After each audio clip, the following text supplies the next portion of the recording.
Le SNRL vous présente le Congrès de Louviers 2024.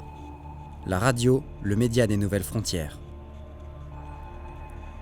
En partenariat avec Broadcast Associés. Merci Cédric. Merci à Monsieur le Président d'Espace, Ludovic Tellier. Merci à toute l'équipe d'Espace Normandie qui, vous le savez, établit des records d'audience non seulement sur sa zone de diffusion, mais au-delà et dans toute la Normandie. Merci pour les micros, c'est gentil. Tout d'abord, merci à chacune et à chacun d'entre vous d'être présents. Certains viennent de très loin, certaines et certains viennent de loin. J'ai vu notamment nos amis de Guadeloupe, notre délégué régional, également très investi dans l'Union des employeurs de l'économie sociale. J'en profite pour remercier le délégué général de l'UDES qui est présent, Hugues Polastro. Merci infiniment. Alors ce matin, il est encore un petit peu tôt pour ceux qui se sont couchés tard hier après l'événement d'hier, qui a été pour chacun d'entre nous et des personnes extérieures, y compris des lycéens, extrêmement émouvant. Une conférence sous la responsabilité de notre guide Éric Lucas, spécialiste de l'éducation aux médias et à l'information. Et je vous invite à vous rapprocher d'Éric et de son équipe pour faire le point sur nos responsabilités en termes d'éducation aux médias et à l'information. Et vous savez que l'actualité nationale comme internationale nous force, nous oblige sur ces questions d'ordre éducatif. Alors, merci à la ville de Louviers de nous accueillir, avec notamment François-Xavier Priolo. Votre ville est extrêmement belle. Nous sommes... je suis scotché, pour tout vous dire. Je suis scotché par la qualité de vie qui règne dans cette ville.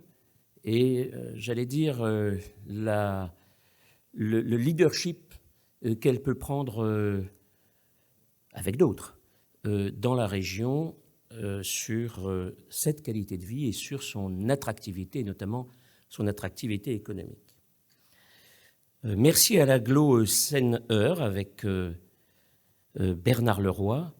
Vous êtes également, j'allais dire, le responsable de ce lieu magique qui a accueilli le Salon du Made in France, je crois, récemment. C'est tout un symbole, c'est une orientation essentielle pour notre pays et qui, aujourd'hui, pour également des raisons d'orientation, des raisons, j'allais dire, politiques au sens noble du terme, accueille le congrès du Syndicat national des radios libres. Et on l'a vu hier, notre travail sur les territoires, mais également au plan national, a du sens. Merci à l'agence d'attractivité de l'Eure, Eureka, qui notamment nous accueille ici. C'est encore une fois un lieu exceptionnel. Merci à vous. Et je n'oublierai pas l'Office du tourisme de l'agglo Seine-Eure, qui en effet a fait un travail considérable, y compris en termes de promotion des possibilités et des produits locaux. Merci aux élus présents qui vont intervenir dans quelques instants sur une table ronde également essentielle, celle de la radiodiffusion et plus généralement des médias sur les territoires, notamment, mais pas que, en milieu rural. Merci aux élus de la ville de Louviers présents, ceux des Andelys et dont M. Frédéric Duché est vice-président, me semble-t-il, du conseil départemental de l'Eure. J'ai eu l'honneur de faire votre connaissance tout à l'heure. Merci infiniment.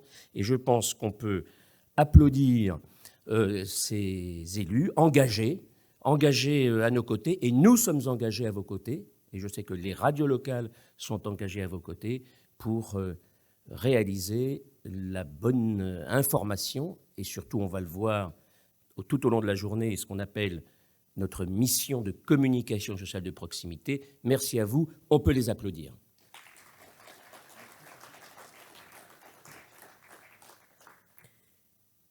Je sais que nos amis du comité technique de l'audiovisuel, c'est l'ARCOM en région finalement, sont là. Merci Madame Roland-Boyer d'être présent, et on m'a signalé que François-Xavier Mélon, directeur des radios à l'ARCOM, qui est essentiel, dont l'analyse et la pertinence et la compétence est essentielle pour l'attribution des fréquences, est présent parmi nous. C'est un signe depuis très longtemps maintenant, cher François-Xavier, je ne sais pas où vous êtes, en plus j'ai la lumière dans la tête, mais je sais que votre appui et votre bienveillance est quelque chose d'essentiel concernant l'attribution des fréquences, parce qu'il n'a échappé à personne que, contrairement à une idée reçue, et parce qu'on ne les voit pas, les fréquences, c'est une denrée rare. Et il s'avère, en FM comme en DAB+, d'ailleurs, et il s'avère que cette denrée est extrêmement disputée. C'est pour ça que l'ARCOM, d'une part, et son comité technique audiovisuel régional, sont des dispositifs, une institution essentielle pour qu'on puisse faire respecter la loi, qui est la suivante, article 29, c'est que les radios de l'économie sociale et solidaire, c'est-à-dire les radios à statut associatif, depuis 86, depuis un petit peu avant, mais on le verra plutôt tout au long de la journée, doivent, c'est une obligation légale, doivent disposer d'un nombre significatif de fréquences sur un espace hertzien qui est limité. C'est fondamental, mesdames et messieurs. Et ce dispositif est fondamental, cette loi est fondamentale, elle a servi d'exemple au monde entier. Elle n'est pas totalement unique au monde. On a les mêmes dispositifs en Irlande, par exemple, ou ailleurs en Europe, ou dans les pays du Sud.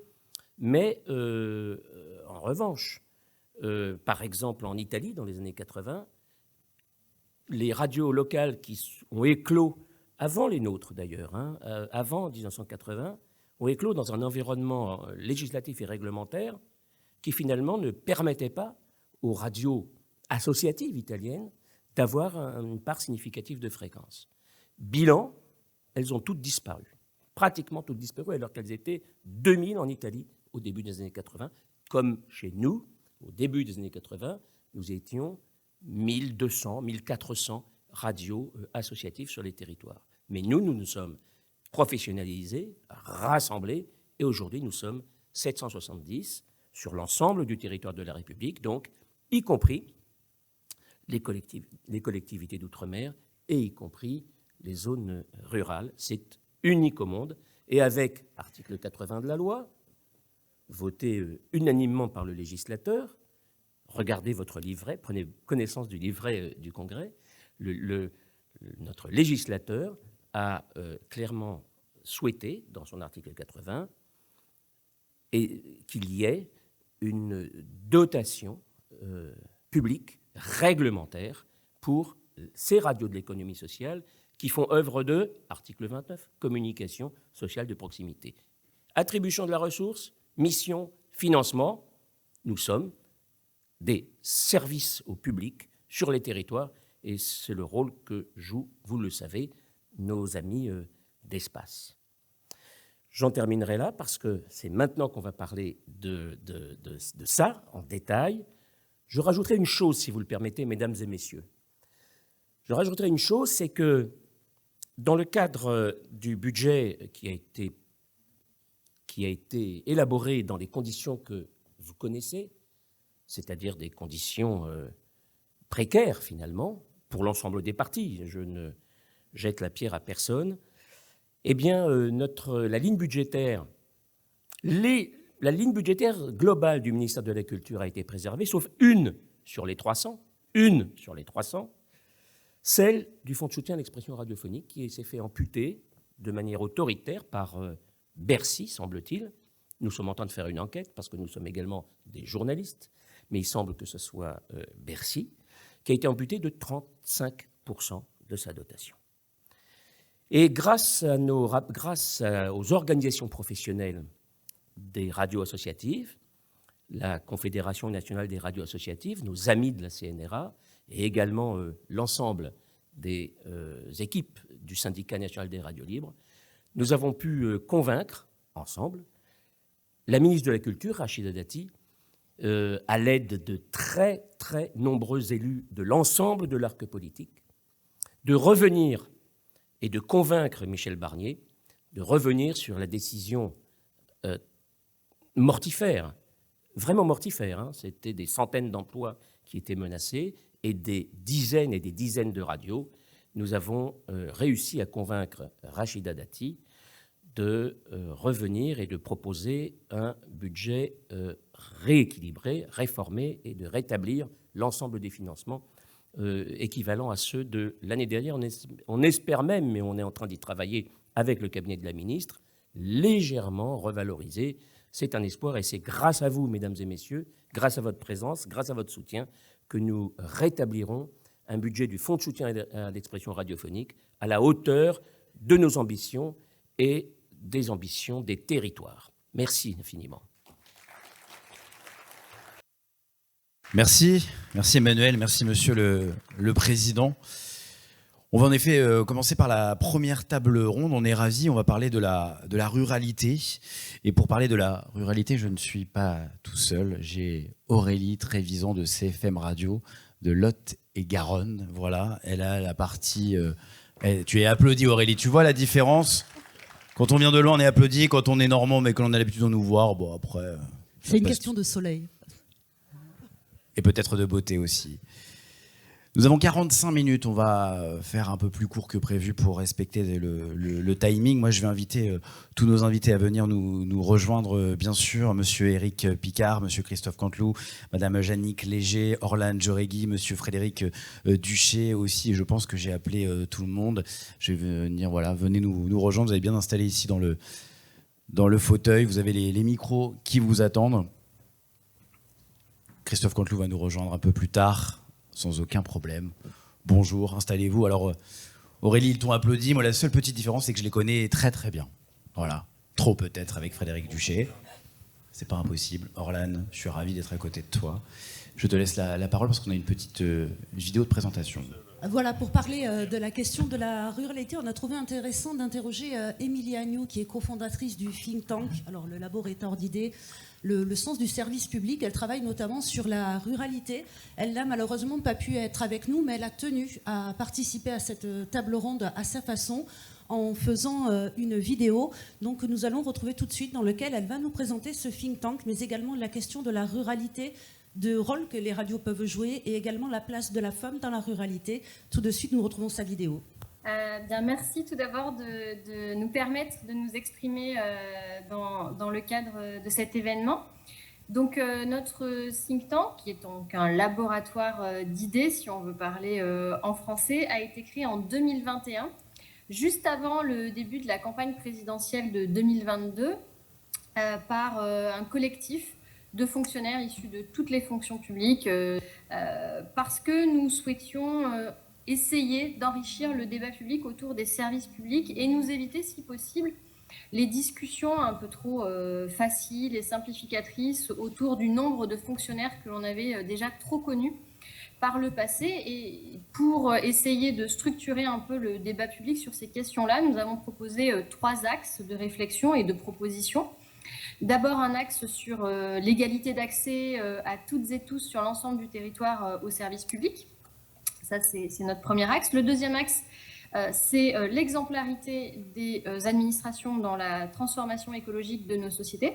Et le troisième axe, c'est la question de l'écoute démocratique des citoyens et des citoyennes, justement pour repenser les services publics avec elles et avec eux. Une fois qu'on a structuré autour de ces axes qui proposent une vision, des perspectives, On a été amené à travailler sur différents objets, par exemple la dématérialisation qui a beaucoup occupé l'actualité, les discussions et le malaise aussi autour des territoires et des services publics. Nous avons travaillé les questions budgétaires et fiscales aussi, qui sont là encore plus dans l'actualité brûlante.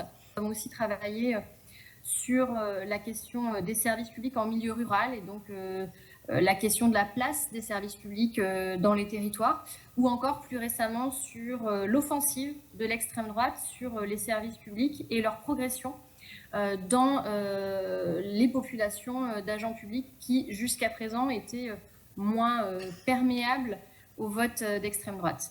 Alors, ce qu'on a vu dans notre étude, notamment sur les femmes en milieu rural face aux services publics, qu'on a mené en 2023 dans 72 départements auprès d'un peu plus de 300 femmes, c'est qu'en fait, il y a une nuance à apporter.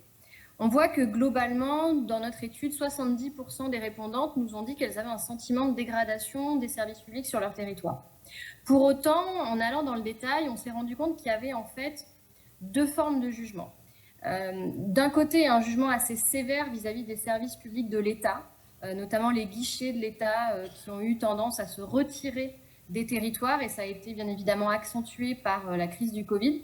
Et d'un autre côté, les guichets ou les services publics plus en proximité, notamment ceux délivrés par les collectivités locales, notamment les mairies, qui étaient très appréciés, et on voyait qu'il y avait effectivement une appétence pour cette proximité et un rôle central à l'échelle communale, notamment autour des secrétaires de mairie.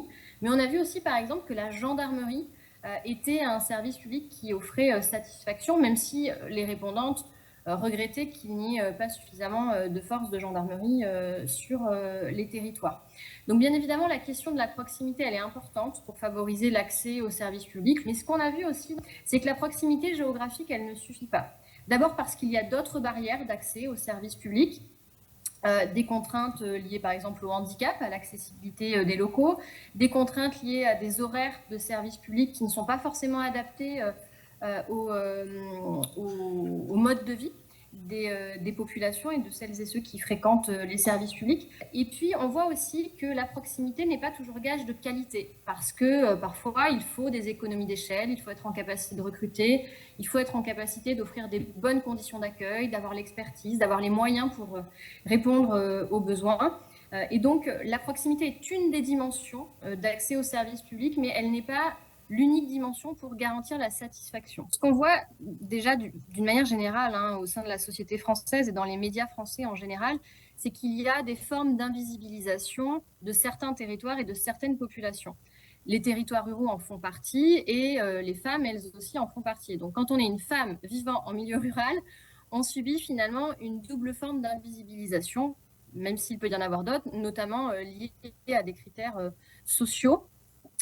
Et ce qu'on a voulu faire avec notre étude, justement, c'est d'essayer de montrer les problématiques spécifiques, mais aussi le rôle social extrêmement important que jouent les femmes qui tiennent les campagnes, y compris dans des médias associatifs locaux, parce qu'elles sont bénévoles, elles sont élues locales, elles sont dans les métiers du soin et du lien, elles sont dans les réseaux de solidarité et de proximité, et ce sont elles qui font vivre ces campagnes. Quand il y a retrait ou dysfonctionnement de services publics, finalement, ça touche en priorité les femmes. Pourquoi ? Parce qu'elles ont été 9 sur 10 dans l'enquête que l'on a faite à nous dire qu'elles s'occupaient majoritairement de la relation de services publics et des démarches administratives. Donc, quand on a dégradation des services publics, bien évidemment, ça vient d'abord dégrader la vie des femmes, leur santé, leur émancipation personnelle, leur vie professionnelle. Ça, elles nous l'ont clairement matérialisé. Et on voit aussi que des problématiques sont invisibilisées. Alors, on parle beaucoup de la santé et de la démographie médicale dans le débat public, mais on évoque assez rarement la question de la gynécologie.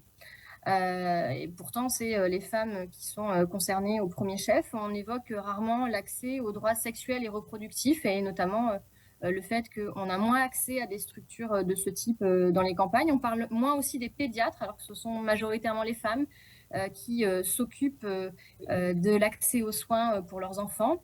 On a vu aussi qu'il y avait un déficit de formation, notamment de formation tout au long de la vie pour les femmes, mais aussi d'offres en matière d'entrepreneuriat ou d'accompagnement à la parentalité, faute aussi de donner la parole à ces femmes pour qu'elles puissent exprimer leur quotidien et leurs besoins. Au mois de juillet de cette année, j'ai animé une conférence dans un festival qui s'appelle le Festival au Chant à Chantex en Corrèze chez moi. Et on a pu regrouper comme ça à peu près 80 personnes sur une après-midi. C'était une première dans ce type d'événement. Et où finalement, celles et ceux qui sont venus nous ont dit que c'était la première fois qu'ils avaient la possibilité de participer à un format de ce type, d'avoir la parole, de partager leur quotidien. Et donc on voit qu'il y a aussi un déficit d'espace démocratique pour que s'expriment ces paroles, ces préoccupations et qu'on puisse y apporter les réponses. La chance que vous avez avec les radios locales, c'est que vous avez un média et que donc vous pouvez parler, vous pouvez informer, vous pouvez aussi donner la parole. Et on voit qu'aujourd'hui, effectivement, dans les débats et dans les médias nationaux, il y a un déficit de parole et de représentation de ces problématiques-là, qui font probablement partie aussi du problème politique. C'est-à-dire que si on ne s'empare pas démocratiquement et politiquement de ces questions-là, c'est qu'elles ne sont pas mises sur le devant de la scène. Et donc, qui de mieux que effectivement les médias qui sont en proximité, qui vivent aussi sur ces territoires-là, qui expérimentent ces problématiques-là pour les mettre en valeur. Et je pense que c'est extrêmement important de pouvoir offrir à l'ensemble de celles et ceux qui vivent sur ces territoires-là la possibilité de se projeter et de s'autoriser à avoir la vie qu'ils et elles désirent, à pouvoir rester là où ils ont grandi, à pouvoir en partir, à pouvoir y revenir. Et c'est aussi important de ne pas forcément enfermer, de permettre l'ouverture, de faire comprendre que quitter son territoire, c'est pas forcément trahir les siens, qu'on peut y revenir, qu'on peut être utile autrement, qu'on peut garder des liens et que rester, ça peut aussi être tout aussi positif. L'enjeu étant de permettre à chacun de se libérer de ses déterminismes et de choisir sa vie et sa voie. Et c'est vrai qu'en cela, je pense qu'il y a aussi une articulation effectivement à trouver entre celles et ceux qui restent au pays, celles et ceux qui en sont partis, pour essayer de nouer des alliances et des coopérations qui vont au-delà des frontières du local. Merci Émilie Agnew, qui n'a pas tout dit heureusement, mais elle a dit beaucoup de choses, énormément de concepts qui ont été mis en avant. On va parler de ruralité là, pendant 45 minutes. La ruralité avec ses richesses de situation, de la mer à la montagne, des îles. Alors on en a peu en Normandie, nous, mais des champs, ça on en a aussi en Normandie. Et on va voir justement comment on peut mieux informer nos auditrices, nos auditeurs sur quels aspects. Et pour cela, on a, je pense, le meilleur plateau de Normandie. Comme ça, c'est fait, c'est dit, tant pis pour les autres. Et on va commencer par Frédéric Duché. Frédéric, merci d'être avec nous. Vous êtes maire des Andelys, président de Seine-Normandie Agglomération, deuxième vice-président du conseil départemental de l'Eure, et vous êtes aussi président de l'agence de la ruralité. Moi, je voulais commencer par de l'actualité. Bien sûr, on parlait de donner la parole, notamment aussi lorsqu'il y a des mouvements sociaux, des mouvements liés aux entreprises. On voit où je vais, en tout cas Eurofan ici en Normandie. C'est important que aussi ces mouvements-là aient un écho sur les ondes. Bonjour, merci de votre invitation d'abord. Oui, effectivement, c'est extrêmement important. Je suis maire d'une commune qui est frappée par la désindustrialisation, deux sociétés en l'espace d'un an qui ferment, 200 salariés d'un côté au mois de décembre dernier, et là actuellement un conflit en cours avec 85 salariés. Et pour me rendre tous les jours sur le piquet de grève, ce sont les propres salariés qui me disent quand est-ce que la radio Espace, parce que c'est de vous dont il s'agit, va venir nous voir pour pouvoir discuter. On a déjà fait des sons sur le sujet, mais ils sont très preneurs parce que c'est aussi le relais de leurs revendications et c'est extrêmement important et c'est extrêmement écouté sur le territoire, certainement beaucoup plus qu'une radio nationale. Dans le cadre de ce conflit, j'ai contacté les grands médias nationaux, TF1, et TF1 me répond en me disant « écoutez, on ne va pas venir parce que des conflits sociaux, il y en a partout en France et ça ne nous intéresse pas vraiment. » Et donc, si à un moment, il n'y a plus, et ça fait écho un peu à ce que disait l'intervenante précédente, s'il n'y a plus d'espace de communication, on restreint totalement et les gens ont le sentiment de ne pas être écoutés, entendus et pouvoir faire valoir leurs revendications. la force des radios associatives, en effet. Frédéric Duché, on parlait des mouvements sociaux. Un des plus grands d'ampleur qu'on a connu, en tout cas en France, ça a été les Gilets jaunes, qui a trouvé beaucoup d'écho en ruralité. On parlait de choses qui prenaient. Les médias n'ont pas forcément été très bien accueillis par les Gilets jaunes, sauf les médias locaux. Nos radios, en tout cas, moi je peux parler d'expérience, Cédric sûrement aussi, nos radios ont su dépasser les clivages. Est-ce qu'elles sont devenues quelque part un outil de démocratie locale? Ça vous semble juste? Ça me semble totalement juste. Votre force, c'est votre proximité. Votre proximité avec les habitants des territoires. C'est-à-dire qu'on ne connaît pas forcément le journaliste d'un média national. Le journaliste local, il est connu parce que il va aller au-delà. Je vais prendre l'exemple de Radio Espace parce que évidemment c'est la radio que je connais le mieux sur le territoire. C'est qu'en dehors de l'aspect information, il y a aussi l'aspect animation. Vous avez d'autres interventions qui vous font connaître sur l'ensemble du territoire du ressort de la couverture hertzienne de l'antenne, et qui permet effectivement d'avoir ce lien de proximité de suite. Et certainement, ça a dû jouer sur les Gilets jaunes, sur cette notion de proximité. C'est-à-dire qu'il y avait une vraie défiance de la part des gens qui manifestaient sur les ronds-points, sur le traitement médiatique de l'information qui est toujours, et aujourd'hui on est quand même dans une société qui vise quand même beaucoup sur le complotisme, donc, et les médias sont assez tensés sur ces sujets-là. Le fait de les connaître et le fait de connaître les gens qui étaient... Parce que c'est aussi ça, une radio de proximité, elle connaît les gens qui sont sur les ronds-points. Elle connaît au moins quelqu'un qu'elle a interviewé à un moment ou à un autre, et ça permet effectivement d'avoir un lien de proximité beaucoup plus simple. En tant que président de l'agence de la ruralité, justement, vous allez régulièrement à la rencontre des maires. On ne parle pas de la même manière, justement, à la ruralité qu'aux personnes qui vivent en urbanité. Ce sont aussi des différences qu'il faut prendre en considération dans la manière de communiquer. Absolument. Alors, le territoire du département de l'Eure, pour schématiser, comme il y a beaucoup d'intervenants extérieurs au département, c'est 485 communes. La plus grande, c'est 50 000 habitants. Et la plus petite, ça doit être 40 habitants dans le territoire. Donc un territoire extrêmement rural, avec aussi des moyens dédiés qui sont des moyens à la hauteur des petites communes. Donc pas forcément de services com, etc., qui permettent d'avoir des notions de communication. Et donc le lien que nous allons mettre en place, et c'est pour ça qu'en tout cas moi j'ai toujours soutenu les subventions pour les radios locales, elle permet justement de pouvoir informer au plus près les administrés de ces territoires qui sont les plus éloignés justement de ces médias locaux. Frédéric Duché, on parle de ruralité depuis le début. Émilie Agnew l'a souligné, Cédric également dans son propos introductif. En fait, il n'y a pas une ruralité, il y a des ruralités, et même sur vos territoires, ça se confirme? Ah, totalement, il y a plusieurs ruralités. Vous avez, même sur un département comme le nôtre, la ruralité de l'Est n'est pas la ruralité de l'Ouest. J'en parle à mon collègue à côté qui vient d'arriver de Pont-de-Mer. Ce n'est pas du tout la même ruralité. Les bassins de population ne sont pas les mêmes. Si vous habitez en ruralité dans le Roumois-Seine, c'est-à-dire à proximité de la métropole rouennaise, vous vivez mieux que si vous habitez dans le sud du département de l'Eure, qui est une ruralité plus profonde, plus agricole.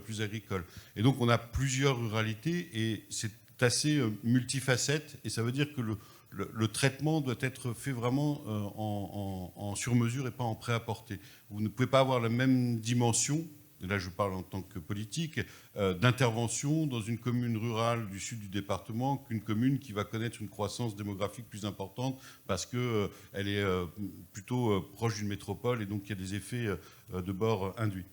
On vit très bien dans le département de l'Eure, mais on est pas mal en Seine-Maritime, pour qu'Éric Picard puisse répondre à mes questions. Maire de Gournay-en-Bray, président de la communauté de communes des 4 Rivières-en-Bray, président du Grain Normandie.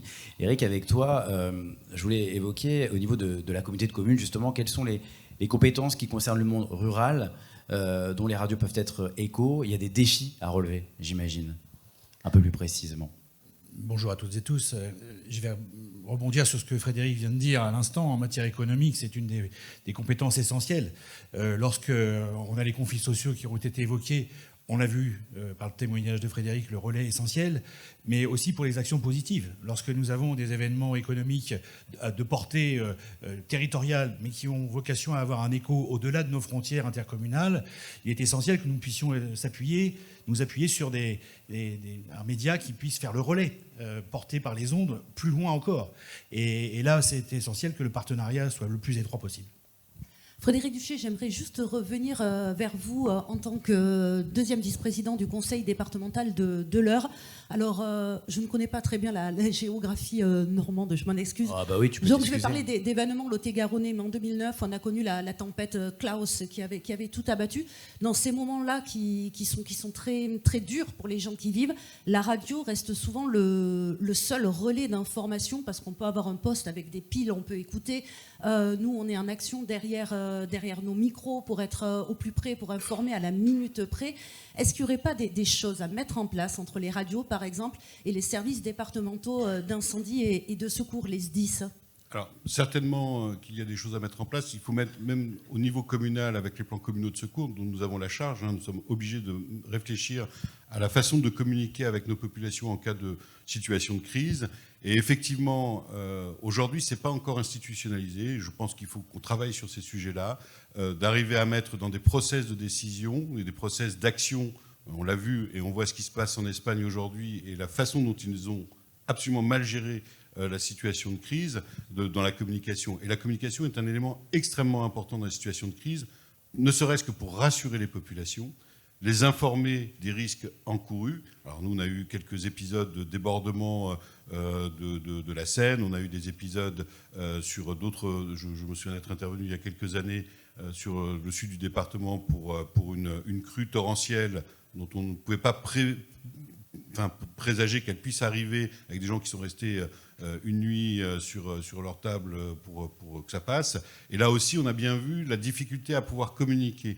Aujourd'hui, on est mieux qu'il y a encore quelques années. Le déploiement de la fibre a été mis partout. Mais les infrastructures non hertziennes, les infrastructures filaires, ce sont les premières attaquées. C'est-à-dire que quand vous avez une crue, c'est l'électricité qui tombe, c'est le poteau qui tombe, etc. Et donc, il faut effectivement travailler certainement à des process un peu plus complets avec les radios locales, avec l'ensemble des radios locales, sur comment on diffuse l'information, qui la diffuse, qui contrôle l'information aussi, pour éviter tout ce qui peut être raconté qui n'est pas la réalité objective.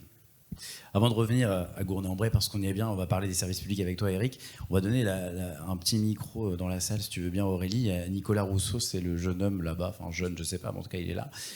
Et on parlait justement d'informer la population. Nous, Espace, on a bien sûr une convention permanente avec la préfecture du département de l'Eure. On l'a utilisé lors du Covid, notamment. Des véhicules de la radio étaient partout dans le département de l'Eure. Et là, je cite mon directeur particulièrement qui y était. Donc voilà, ça a eu vraiment un réel intérêt. On parlait du SDIS. Nicolas, merci d'être avec nous. Tu es chargé de communication du SDIS 27. On salue le SDIS 76 aussi, bien sûr. C'est un exemple direct de travail entre les radios locales et puis le SDIS. Toute l'année, vous nous appelez tous les jours.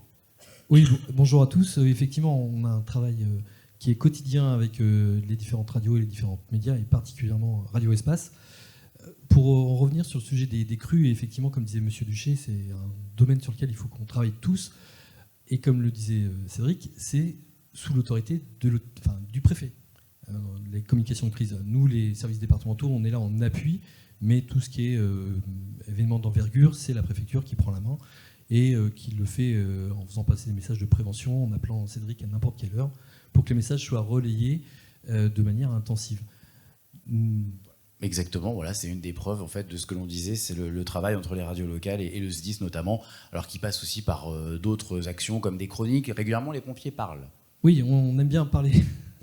Pour faire passer des messages de prévention et de sensibilisation. Cet été, je reprends l'exemple du risque routier, qui est très présent malheureusement chez nous et pour lequel la préfecture avait fait passer plusieurs chroniques de sensibilisation.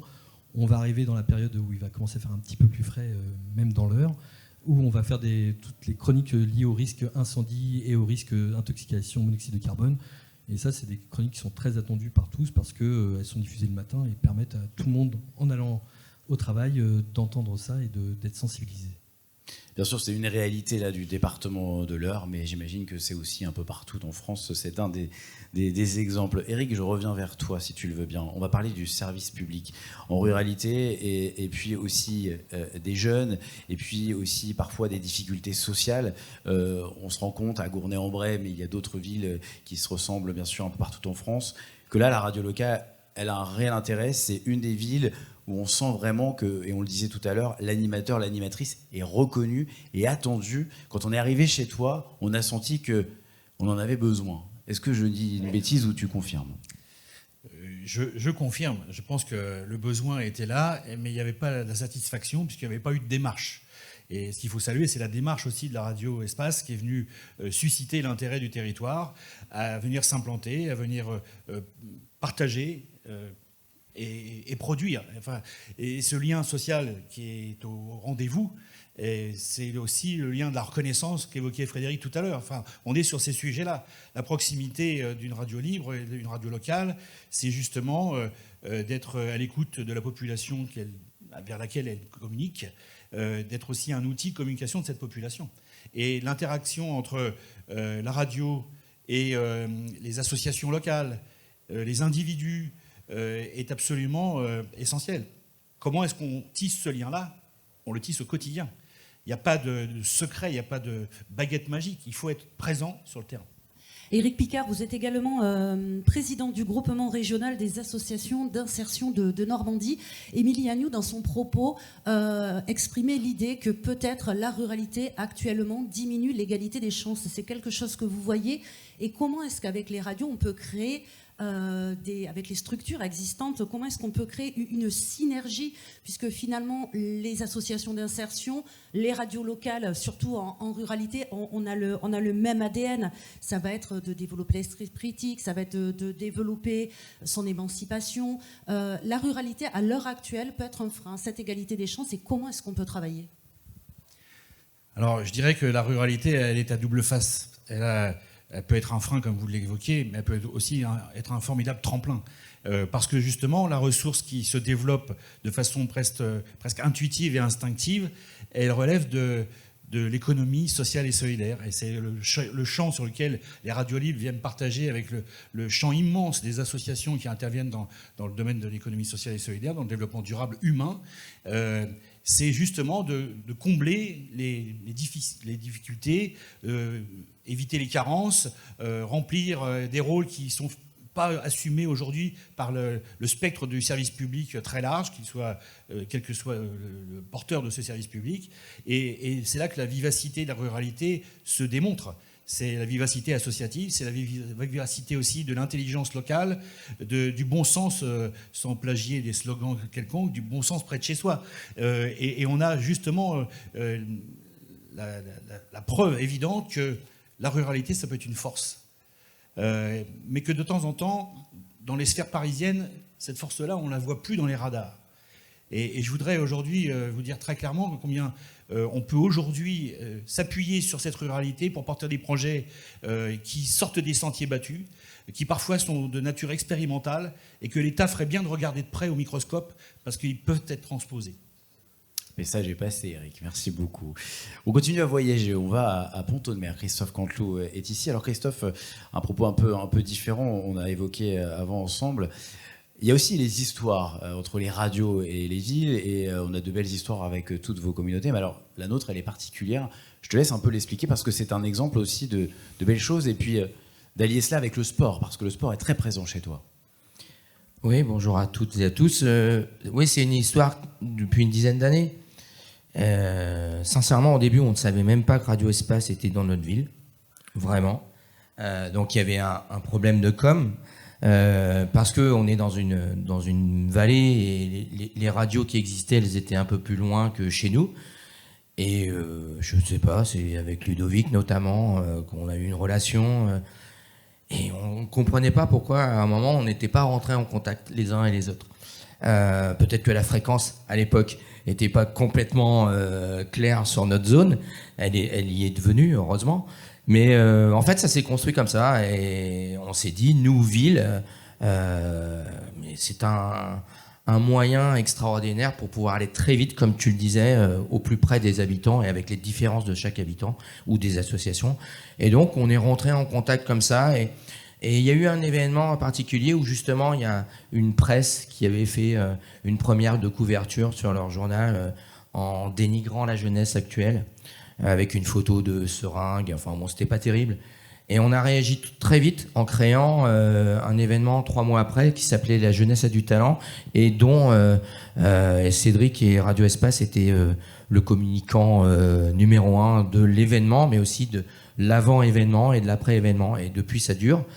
Et puis, à partir de là, on s'est construit aussi des choses, puisque tu le disais, on mettait en avant les jeunes qui réussissaient dans l'année, dans notre ruralité. Et on avait un parrain qui venait de chez nous, pas loin de chez nous, qui avait très bien réussi. Et voilà, et ça perdure. Et le message, il est passé grâce à la radio à chaque fois. Chaque fois, c'est Radio Espace qui fait les spots événementiels avant. Enfin, bon, voilà. Et cet échange-là, il est arrivé très vite et on a grossi les échanges sur tous les événements de notre ville où Radio Espace et toi, Cédric, vous êtes constamment partenaires. On a une convention annuelle au même tri ou cadri, ou je sais pas. On a une convention qui existe où, qui fait que on se pose même plus la question de qui sonorise, qui anime, qui diffuse sur la radio, qui diffuse les directs. Ça avance. La relation a avancé aussi de ton côté avec les associations, avec les commerçants, avec toute la population de la ville. Donc oui, c'est une vraie force. Et quelquefois, elle se fait simplement au début par la relation humaine et après par la qualité du travail qui est exprimé aussi. Voilà, le pendant, il est là. Et les échanges, on a trouvé un local, ils ont trouvé un local, ils ont un studio sur place. Et peut-être que ça va pour moi, il y a une perspective aussi, c'est de mettre en avant comment se construit une radio et d'utiliser peut-être le studio aussi pour les primaires, pour notre école de musique, pour former des gens. Tu parleras peut-être aussi de la réussite du jeune qu'on a pu intégrer dans votre structure. Vrai. Voilà, mais oui, c'est un point central de la com chez nous, vraiment. Je termine là-dessus, après je te laisse interroger Yannick Léger qui était avec nous. Oui, c'est encore un exemple, en effet, il s'appelle Hugo, et c'est grâce à toi, et maintenant il est journaliste chez nous. Voilà, donc souvent on a des pépites qui sont partout sur les territoires, on en a un peu parlé hier aussi sur Yannick est très sympa et je te la laisse, Aurélie. Yannick Léger, vous êtes donc maire de Léry, je prononce bien ? Je viens du sud-ouest, je préfère prononcer. Une commune, alors je voyais au recensement 2021, 1999 habitants, une commune rurale, mais qui appartient quand même à une aire urbaine. Quelques mots peut-être pour présenter votre commune, ses enjeux et cette question de ruralité. Quand on est dans la ruralité, mais qu'on n'est pas loin d'une ville, ça doit être une situation un peu différente. Oui, sans doute, parce que toutes les personnes qui ont parlé auparavant, effectivement, ont beaucoup plus d'habitants que moi. Donc, Léry, oui, c'est une commune. Alors, j'ai l'habitude de dire 2000 parce que, voilà, non, ça va plus vite. 2000 habitants qui, avec des gens qui sont des familles installées depuis très longtemps, et puis petit à petit, des jeunes couples qui arrivent et qui rachètent les maisons des personnes seniors qui disparaissent. Comme toutes les communes en France, un aspect de vieillissement, même si plus de 35% de la population a moins de 30 ans. Il n'empêche que voilà, on perd, comme tout le monde, quelques années de vie à chaque fois. C'est une commune qui a la chance d'avoir encore des commerces, un cabinet médical, une pharmacie, un fleuriste, un coiffeur, une boulangerie, un bureau de tabac. Ce qui est un peu déjà le noyau malgré tout de ce qui me tient à cœur, c'est-à-dire du vivre ensemble. C'est-à-dire qu'il y a encore des lieux où on peut se rencontrer. Et ça, c'est vraiment important. Après, voilà, moi je suis arrivé en 2020, le constat que j'ai fait, c'est que alors, il y avait le Covid, ok, mais au-delà du Covid, il y avait une demande de se retrouver, de communication, d'information, qui peut-être n'avait pas suffisamment existé auparavant. Et par rapport à ce que je viens d'entendre, ce que je souhaitais dire, c'est qu'on a très vite mis en place des éléments de communication, comme toutes les communes, hein, le panneau Pocket, le Facebook, Instagram, enfin je passe. Mais tout ça, je trouve que ce sont des moyens de communication qui sont très descendants. C'est-à-dire qu'on donne de l'information, c'est important. Il faut informer sa population de tout. Voilà, et Facebook notamment, ou Panneau Pocket, amène de l'information. Mais on sait aussi que l'information, on la prend plutôt quand on en a besoin, et pas forcément de façon systématique. Et ce que je trouve intéressant dans le média de radio, et ça a été dit auparavant, c'est l'interaction possible d'un côté comme de l'autre. C'est-à-dire que d'un côté, on a des médias qui sont descendants, et puis la radio, il y a une interaction. Et on peut faire remonter de l'information. Et à partir de ce moment-là, les interactions, ça enrichit le vivre ensemble. On apprend mieux à se connaître, on apprend mieux à s'écouter peut-être, parce que c'est aussi, comment dirais-je, si vous regardez par exemple les débats, si on peut appeler ça des débats, sur Facebook, chacun reste campé sur ses positions. Pourquoi ? Parce qu'on est caché derrière une page avec une écriture plus ou moins maîtrisée et plus ou moins en capacité de se faire comprendre de l'autre. À partir du moment où on se parle, à travers la radio, on a une capacité, on est obligé d'écouter l'autre. Et à partir du moment où on l'écoute, peut-être on peut mieux adhérer ou mieux entendre. Ça, c'est la première chose. Donc, aux côtés de la solidarité et du vivre ensemble. Après, le deuxième point, alors c'est un épiphénomène, mais que je trouve intéressant aussi, c'est toute la capacité de faire remonter de l'information des gens qui portent la vie de la commune, c'est-à-dire les associations notamment, les bénévoles. Et là aussi, sur un réseau de bénévoles, la capacité de se parler, de s'interpeller, de demander de l'aide parfois, sur des manifestations, etc. Et le troisième point, c'est le petit clin d'œil autour de ce que j'appelle l'économie circulaire, qui fait que, ok, tout le monde connaît le Bon Coin, voilà, mais c'est devenu une grosse machine et parfois on s'y perd. Et puis alors moi, il y a un Léry à Dijon, donc quand vous cherchez sur le Bon Coin un truc à Léry, vous vous retrouvez à Dijon, c'est quand même pas facile. Ça fait loin pour aller chercher le truc dont on a besoin. Et ce que, voilà, dans les types d'émissions qui peuvent exister, c'est aussi de dire, voilà, moi, je possède ça et je suis prêt à le donner. Et je suis prêt à le donner en proximité à quelqu'un qui en aurait besoin.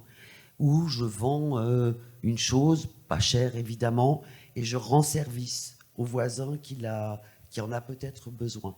Donc on crée du réseau et du réseau qui s'écoute.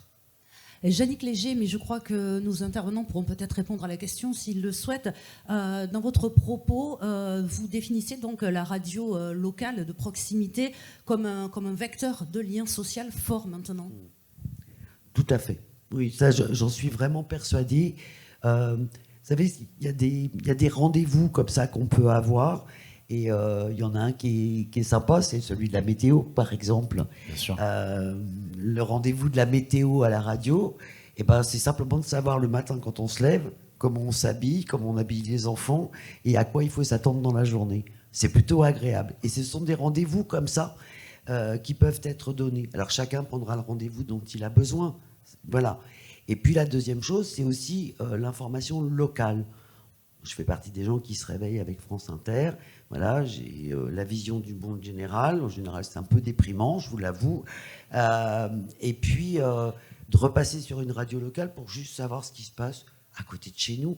Et parce que les gens, ils ont aussi un territoire de vie sur lequel ils s'accrochent et où ils vivent au quotidien.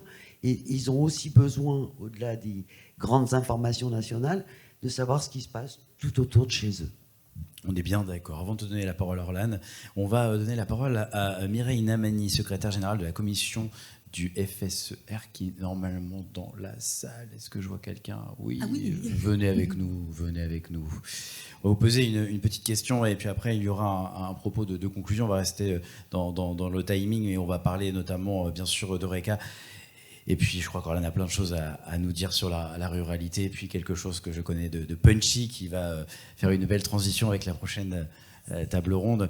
Merci à Madame Namani d'être avec nous. Aurélie, je t'en prie.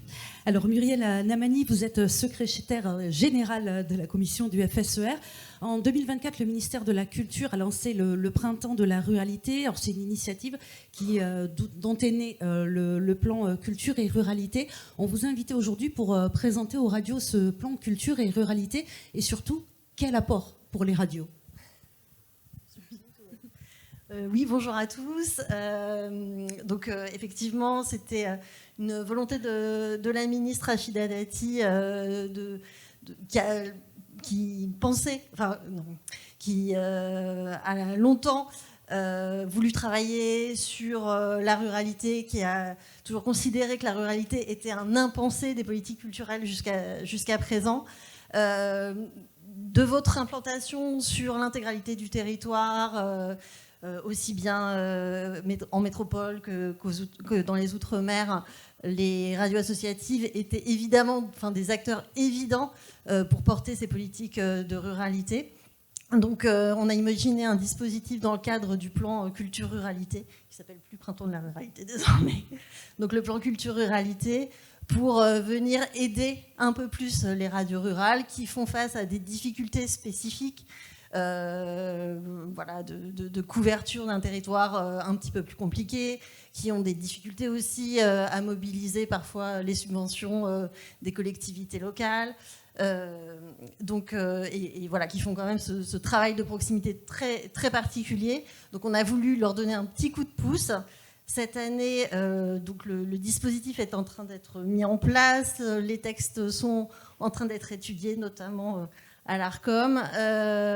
Donc l'idée, c'est que le dispositif puisse être mis en place à la toute fin de l'année, qu'on puisse verser donc, le budget de 2,3 millions pour 2024.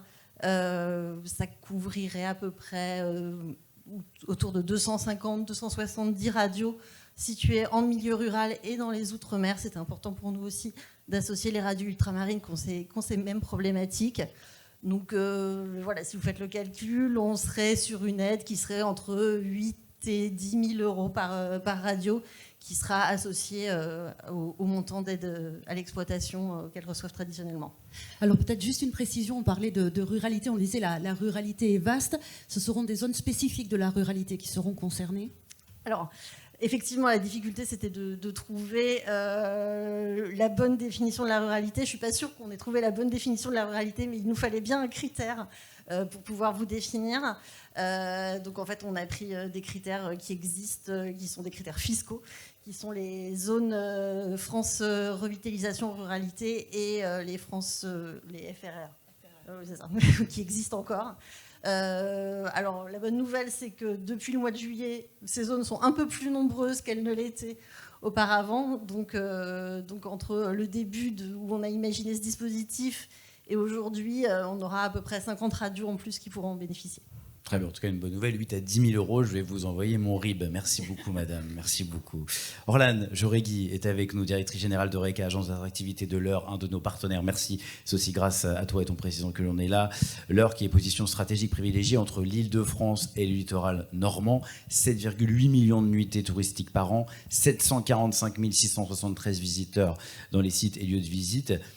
Moi, ce que j'ai envie de te demander, c'est qu'on parlait de ruralité, il faut aussi aller vers la ruralité. Les radios ont aussi cette force-là, mais seul on ne peut pas. C'est aussi avec le travail que nous effectuons ensemble. Quel est ton point de vue là-dessus ? Est-ce que l'on peut faire encore mieux ? Est-ce que l'on peut faire plus pour conclure cette table ronde ? Alors, me demander à moi si on peut faire plus, je trouve ça un peu provocateur. Je le dis fait parce qu'on se exprès. connaît bien. Bien sûr. Évidemment, on peut faire plus. Alors, bonjour à toutes et à tous. Bienvenue dans l'Eure. On vous a accueillis en musique. Je vous ai vu sourire. Et donc, j'ai coché la case de on apporte du bonheur. Et tous ces visiteurs qui sont venus aujourd'hui vont repartir avec une image positive. Pas simplement pour les yeux. Il n'est pas très beau ce matin. Mais surtout dans le cœur.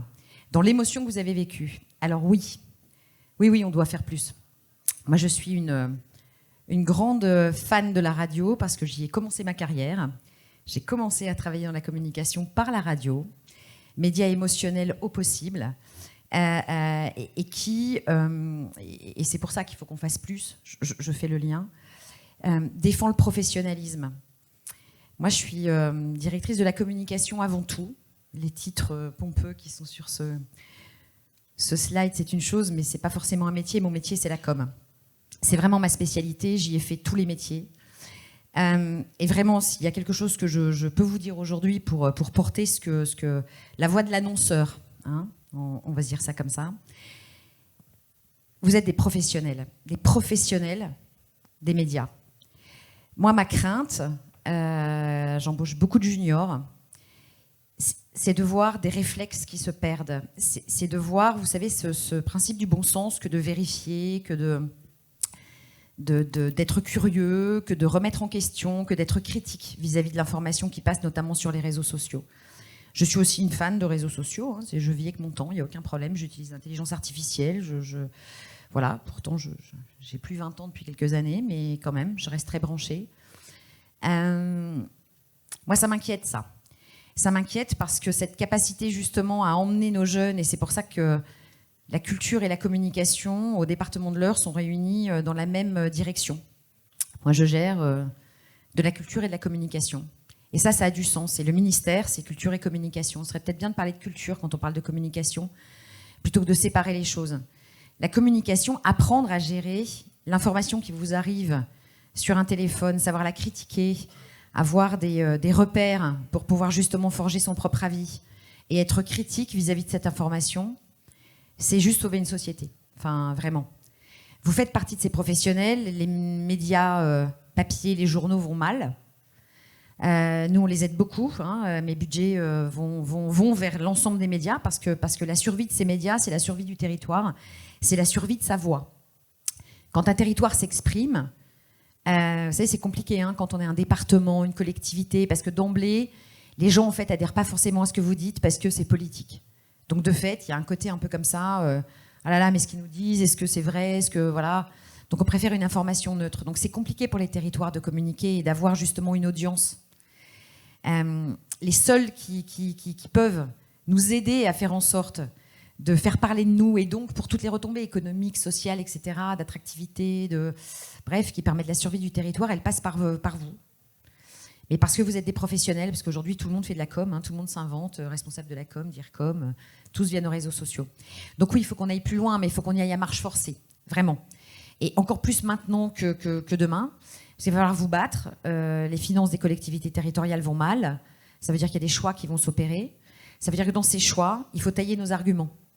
Alors on pourra le faire ensemble. mais c'est le moment ou jamais, parce que si en même temps on coupe les vivres, si en même temps on n'est plus là, et qu'en même temps on a un besoin d'information comme jamais, mais de l'information professionnelle, vous voyez, de l'information construite, bâtie par des gens qui ont l'expertise. Voilà, il ne faudrait pas que certains pensent que, vous savez, ça fait partie des actions non obligatoires, secondaires, pas importantes, parce que c'est un vrai effet boomerang pour la société de demain, vraiment.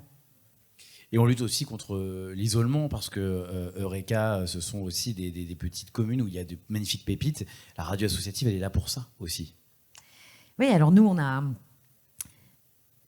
matérialisé la radio associative avec un combi Volkswagen. Voilà. C'est-à-dire que l'idée, c'était d'être avec. J'aime pas le aller vers pour des tas de raisons. Être avec, c'est autre chose. Alors moi, j'ai défendu le fait que quand on lance une agence d'attractivité, j'aurais pu faire des campagnes d'affichage dans le métro parisien, etc. Ça coûte une fortune, je ne voyais pas l'intérêt. C'est plutôt dire, mais si nous, on se doit, si nous sommes l'agence d'attractivité, on doit connaître notre territoire comme personne. Donc on s'est acheté un petit combi, parce que vous savez que tu es un peu smiley du combi, hein, ça rend tout de suite, c'est comme la musique le matin quand on arrive au boulot, c'est pareil, ça donne le smile. Et d'aller à la rencontre, mais physiquement, c'est-à-dire passer la journée avec ces gens, leur serrer la main, se voir dans les yeux, se parler, etc., pour créer ce lien et faire en sorte que ce soit indéfectible quasiment. Parce que quand on a vécu une expérience, c'est comme ça que nous on la raconte mieux. Donc quand je vais à Paris vendre l'heure et que je raconte une anecdote, ben, je l'ai vécu cette anecdote, donc je suis hyper convaincante parce que mes yeux brillent, parce que ça y est, j'y vais toute mon énergie, etc. Vous avez cette force-là avec la radio, donc on fait le même métier en fait. Vous n'avez pas le combi, vous avez la radio, moi j'ai le combi, mais c'est la même chose. La radio, ça permet d'avoir la voix, c'est extrêmement sensoriel. On entend tout à la radio, on entend l'émotion, on entend la colère, on entend la persuasion, on entend tout ça. la montée en flèche du podcast. Hein. Moi, je suis une grande fan des podcasts quand je fais de la route, j'adore ça.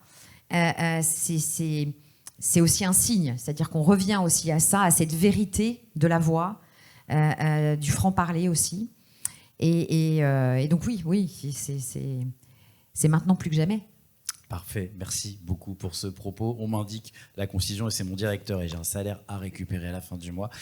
On va terminer en même pas 1 minute en disant, et Aurélie, tu termineras aussi avec moi, que les radios locales, les radios associatives, sans les collectivités, c'est plus compliqué. Et on a une preuve évidente aujourd'hui de tout le travail qui est fait avec plusieurs réalités soutenues par l'État. Merci bien sûr au FSER. Et selon les spécificités, parce que par exemple, toi, dans le domaine agricole, les radios associatives de chez toi, elles ont vraiment beaucoup de liens avec les collectivités. Nous aussi, notamment dans le pays de Brême, mais c'est une vraie réalité chez toi. Donc moi, je voulais, je laisserai la parole à la fin parce que je suis galant. Merci à nos élus. Merci d'être venu ici. Merci Eureka pour l'accueil. Fanfare le matin, je redemande la même chose à la radio en arrivant. Merci beaucoup et à toi Aurélie pour la conclusion. Merci Cédric. C'est vrai que ce qui est important aussi, ce qu'on a vu dans cette table ronde, c'est que nos radios, elles sont là pour faire vivre leur territoire, pour les animer, pour créer du lien entre les habitants, pour créer également du lien entre les habitants et les élus, pour qu'on connaisse mieux, pour qu'on puisse parler, pour qu'on puisse dire, vous le disiez, j'existe. Ce n'est pas parce que je vis dans la ruralité que mes idées n'ont pas de valeur, que ma vie est moindre qu'une autre. Nous, en Lot-et-Garonne, c'est vrai que la question agricole est très, très prenante. On a bien vu les agriculteurs qui sont montés à Paris en tracteur. Je crois qu'on les a vus sur toutes les antennes. Mais nous, pendant qu'ils étaient en tracteur, on ne les attendait pas le soir. On les avait au téléphone à l'instant T avec le bruit en train de nous raconter comment ils montaient à Paris. Et ça, les gens du territoire, c'est quelque chose qu'ils voulaient vivre, qu'ils voulaient voir. Ils ne voulaient pas le message généraliste le soir au JT. Et il va falloir qu'on continue. C'est vrai que les combats vont continuer. Je pense que dans pas longtemps, vous allez réentendre parler du Lot-et-Garonne. Vous allez entendre parler des radios du Lot-et-Garonne, puisque la coordination rurale de Lot-et-Garonne vient donc d'annoncer que si le 20 novembre, ils n'ont pas de réponse qui les satisfont, ils vont commencer à bloquer le fret alimentaire français pour que les gens se rendent compte de à quoi ressemblera demain sans les agriculteurs. Et nous serons à leur côté aussi, pas pour parler en général de la politique, mais leur parole à eux dans leur ferme en Lot-et-Garonne. Et chacun dans vos radios, que ce soit en métropole ou en outre-mer, ça va être à vous également de tendre le micro pour parler de ce qui se passe ici, parce que notre ruralité, on l'aime, elle a de la valeur et on veut le montrer. Merci à tous. Merci Aurélie pour ce propos. 10 minutes de pause, il est 11h15, on a respecté le timing et ensuite place à la table ronde radio locale à l'ère numérique, adaptation et pérennité animée par ma camarade Lucie Covin de Westrack. Merci à vous. Le SNRL vous a présenté le Congrès de Louviers 2024, la radio, le média des nouvelles frontières, en partenariat avec Broadcast Associés.